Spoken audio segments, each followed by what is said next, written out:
Okay, so we're going to be playing this on an Apple II that is emulated by the Mister. And we're going to mount a disk. And yes, this is actually based on the Rocky Horror stage play. It's got all the usual suspects in it. And this is one of about 5 or 6 different versions, one of which is one of the only Commodore 128 games to ever exist. There's only about maybe 30. And while the graphics on that one are completely amazing and the sound is perfect, unfortunately, it has a little bit of a drawback. One of the rooms in it is almost entirely unnavigable and is too volatile to actually do any sort of run. This Apple II version is probably the fairest of all of these versions. They were kind of meant to be brutally difficult in general. Most of them, anyways. This one seems fairly fair. The Commodore 64 one isn't that bad, but it's just there's some drawbacks in trying to display that, including just how long it takes. But yeah, this one has a unique distinction in that it's the only one of these games with an actual ending, and the ending is, it's for Rocky Horror, it's just wrong. Hopefully we'll get to it, but I'll show it off either way. Oh, hey, look, there's the old Frankenstein place, and it looks like there's a light on. There's a light. Wait, what? Oh, well, I guess they're playing the time warp. So yeah, this is the rendition of the time warp, and this is the only music you are going to hear.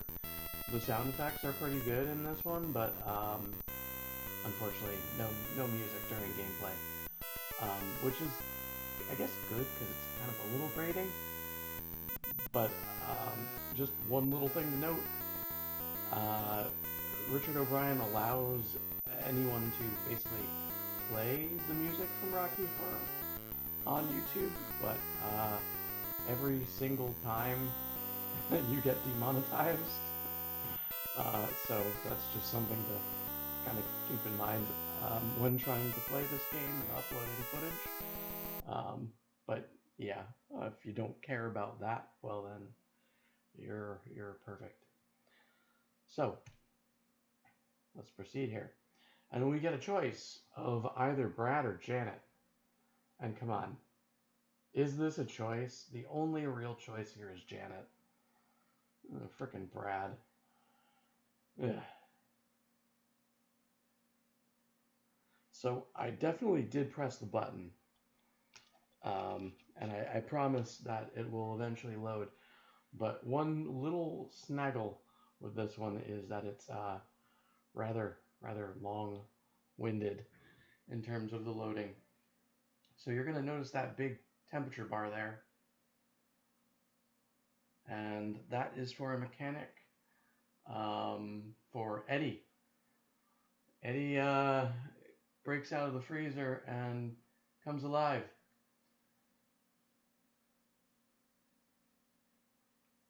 All right, let's see. We're gonna go this way. We're gonna open this door because we're guaranteed a key.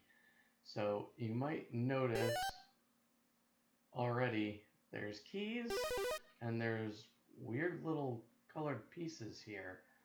And you might be wondering what that's about. Well, the keys obviously allow you to open doors, but the little pieces are pieces of the D Medusa machine, Oh no.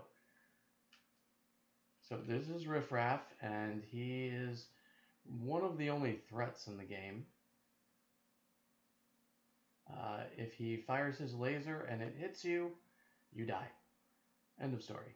Game is over. So we're going to try not to do that. But as you can see, you can put these pieces up here. And I'm going to try and juke Riff and Magenta and Columbia. And of course you see Brad there is turned to stone, I guess. Brad's stoned, I guess. He's out to lunch there. He's literally encased in rock. So some of the characters, I should explain, some of the characters actually are more threatening than others. Oh, and we're gonna go into the happy fun time room of vaccinations. I'm gonna try to ignore what's going on in this room. But this room is actually a little bit tamed down in this version. It's actually a lot worse and kind of bounces you around in most of the other versions. So it's kind of nice and refreshing that that one isn't quite as terrible. But yeah, so we're gonna go over to the elevator, try to get in, and we're gonna see what the situation is upstairs. Oh, so we've got a bunch of pieces. Let's just take a look at this room. Ooh, we've got a bunch of pieces there too.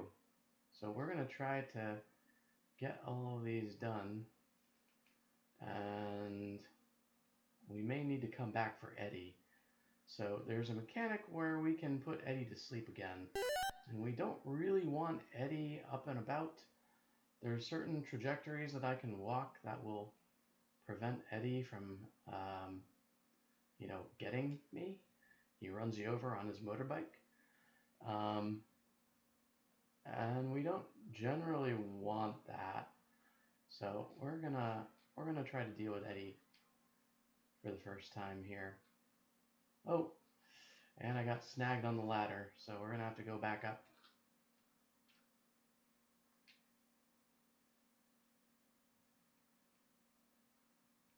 All right, and Rocky and Frank are on the loose, and Rocky is kind of a little bit of a time waster in that he constantly spouts gibberish. He's a little bit squirrely. All right, and you see that button that says do not push? We're gonna push it. Okay, so we got a little unlucky. Woo! Juked our friend Eddie. Alright. And Eddie isn't much of a threat, but Eddie does these really annoying things where he will, yeah, we end up going to the happy time room of fun vaccinations. Vaccinations are good. Yeah. We need them. They're lovely. They're a modern medical marvel. But that room is a little odd. Oh, come on. Riff. Maybe they don't like you because you're constantly trying to murder them. You know? Okay. So we just barely juked Frank. Thankfully, because we're in the elevator. So we're going to try to do this now while some folks are preoccupied.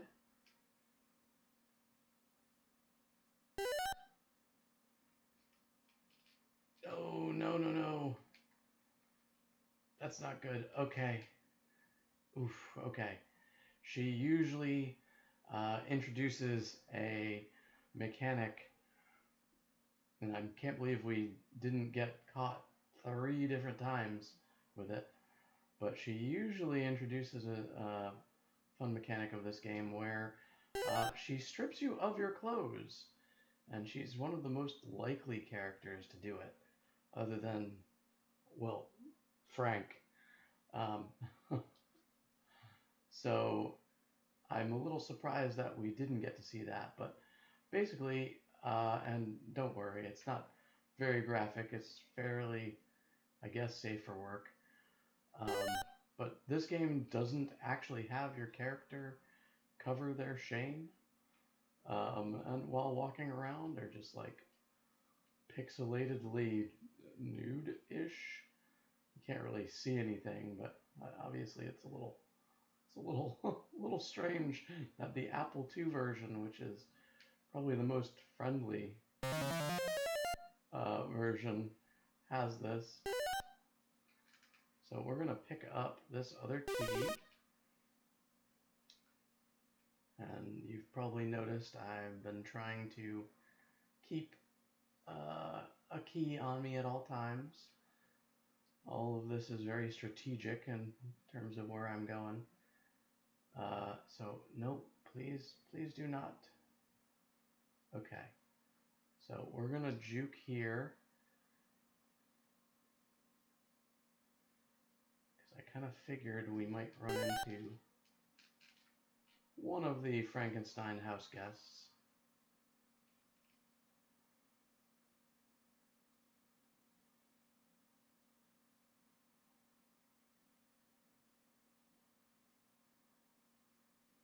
And we're gonna try to go up the back way here.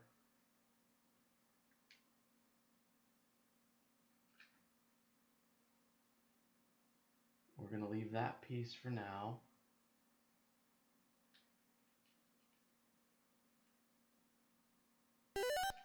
We're gonna try to pick this one up now.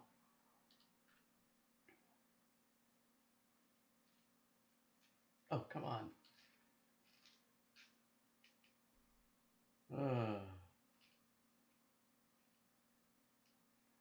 And of course, we now know where Riff Raff is. That's lucky.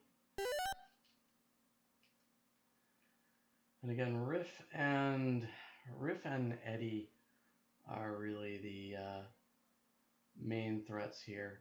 And come to think of it, Eddie is gonna appear rather shortly. There are a few places that Eddie can't go, so we're gonna try to avoid him a little bit.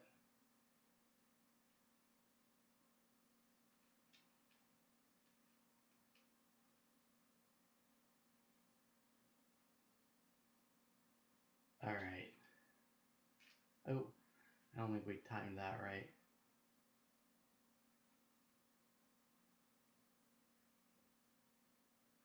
Whoa. So yeah, we gotta kind of dodge Eddie's path here. Luckily, in this one, Eddie seems to follow a specific trajectory across the rooms, so it's not terrible. Oh, hang on, we gotta let Eddie go.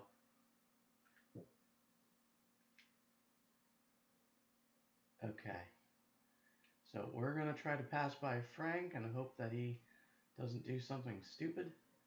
There we go.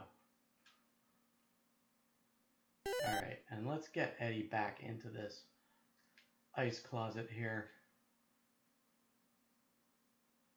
Because one hit from Eddie, and that ends our little run. Okay, now we gotta get away from Frank. Come on. Because Frank, there's actually a mechanic that Frank has where if you are in his room and you're naked, the game ends. Like, if he touches you in his room, the game ends. So,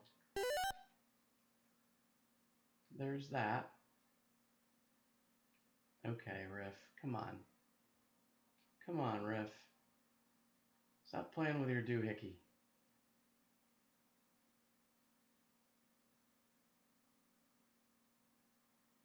Alright, we're gonna try and make our way up the elevator here.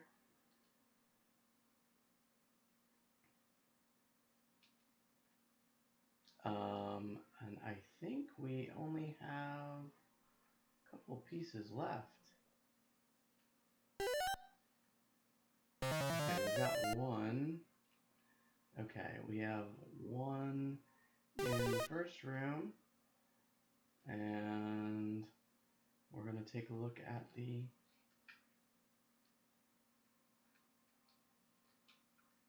other room here. And there's two in here. Okay, so I think this is all. So let's just hope we can get all of that done in time to save our beloved Brad, who is totally not lame. And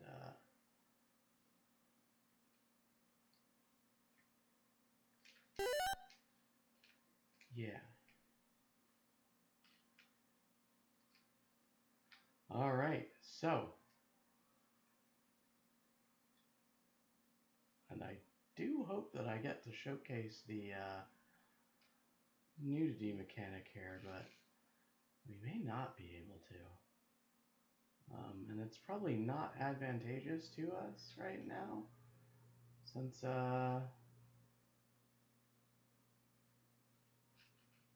we're almost towards the end.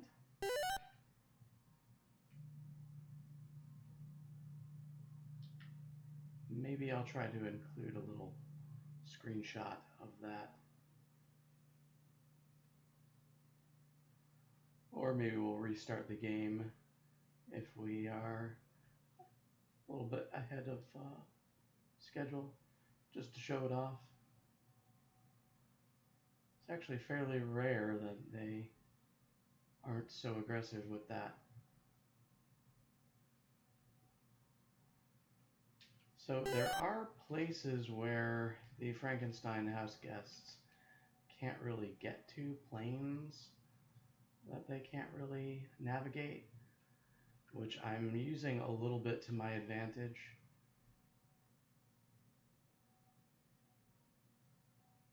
And we're gonna probably run into Eddie.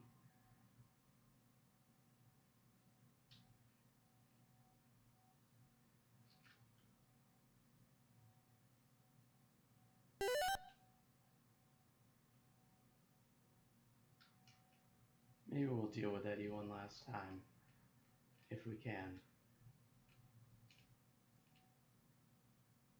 I think we got time.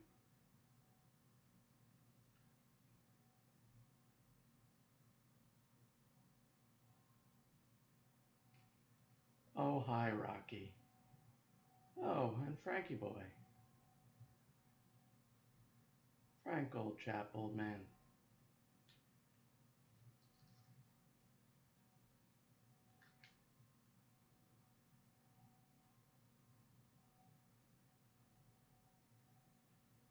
Alright, Eddie went that way, so we can pretty much assume he's not coming back for a little.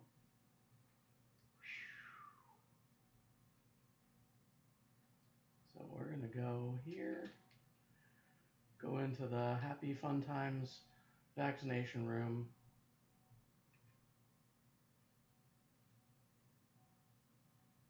We're gonna juke a little bit.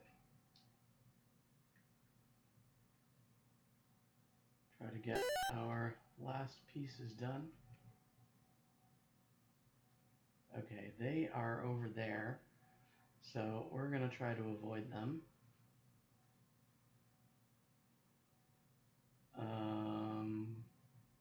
I think that is magenta. Good, she is pathing over there along with us. Oh, goodness, Frank, come on. Haven't seen you for most of the run. All of a sudden, You want to pester us. Okay, no jump scares, Frank, please. Whew! Okay, no, no, no. Come on, Frank. Oh, come on. My friend, come on. Whew! Okay, we got out of there.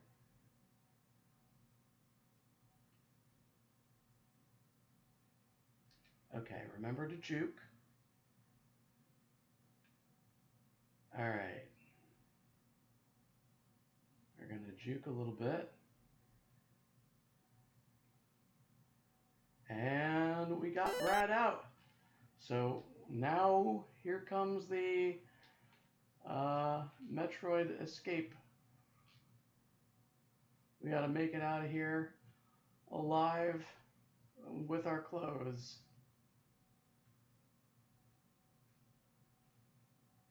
Whee!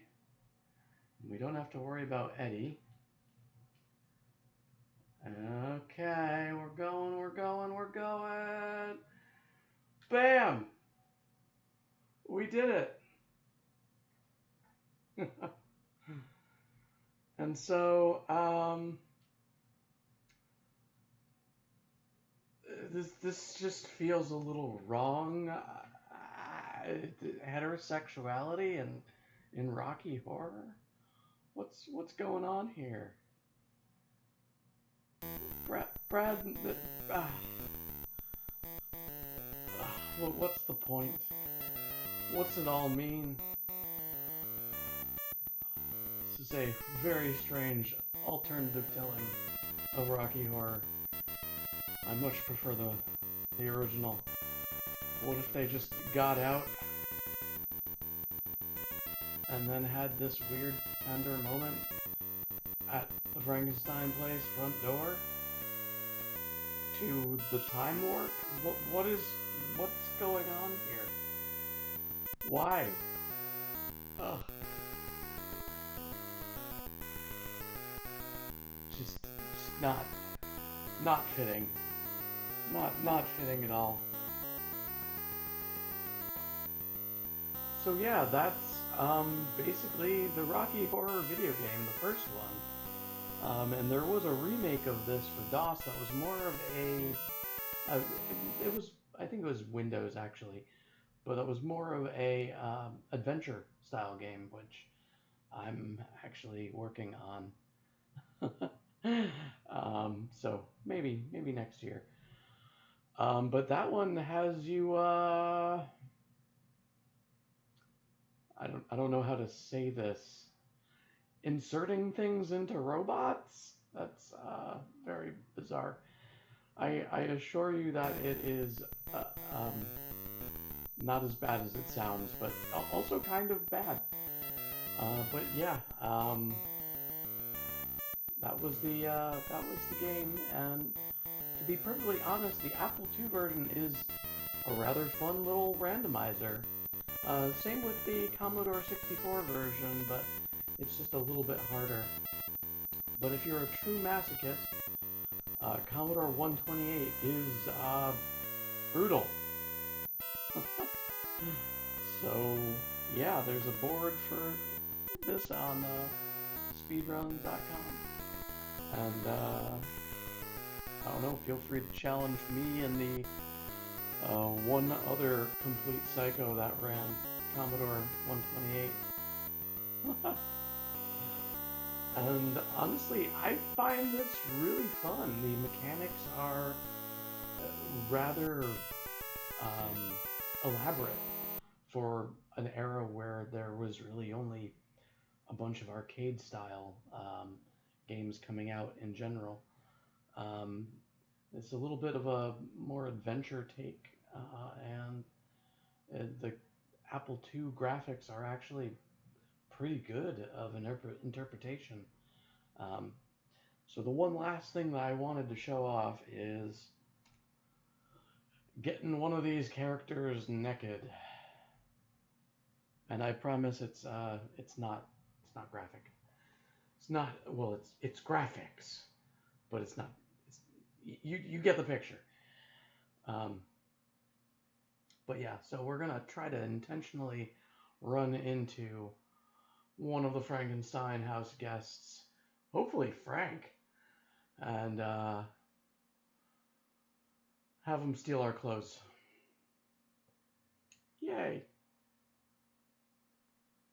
Because it's just funny. Oh, hey, 2 pieces out here. Could have used that last round game. Jerk. 1 up there. Come on, man. Alright, come on. I think Magenta, we want you to steal our clothes. Come on. Oh, yeah, she got him. And as you can see, we have no clothes on, and we can't pick up any of the pieces. I'm trying as hard as I can. We are completely naked, but obviously you can't see anything. So in the other versions of the game, the characters just kind of like walk around, like holding their privates, so you can't really see anything. In this one, they kind of dispensed with that and just made them naked. And as you can see here, in one of the spawn points that would usually be one of the D Medusa machine pieces, you have your clothes, and I can just pick them up, and suddenly the game goes back to normal. If you were holding any pieces you didn't drop off yet, they would still be able to be dropped off, but you can't drop things off until you get your clothes back. So the clothes can only appear in places where it's currently possible, like locked doors, stuff like that. It's not gonna completely lock you out of your clothes. But yeah, it's a rather interesting mechanic. And the game logic is fairly complicated for that. So it's kind of a fun little trick. And let's try to get Riff Raff to murder us. I would like to say hello to Oblivion, please. Please obliviate me. Oh, God. Riff. There we go. Oh, God. And, yeah, I'll have to do a little bit of a warning about flashing lights, because we can't really prevent it from flashing to a large extent. And I guess the only other thing to kind of cover briefly here is that this game does have some very light drug references, which obviously I glossed over. But they're pretty tame and kind of puzzling, honestly. So yeah. I don't know. So, for your consideration, this normal run would probably take around 20 minutes at most, I believe. So yeah.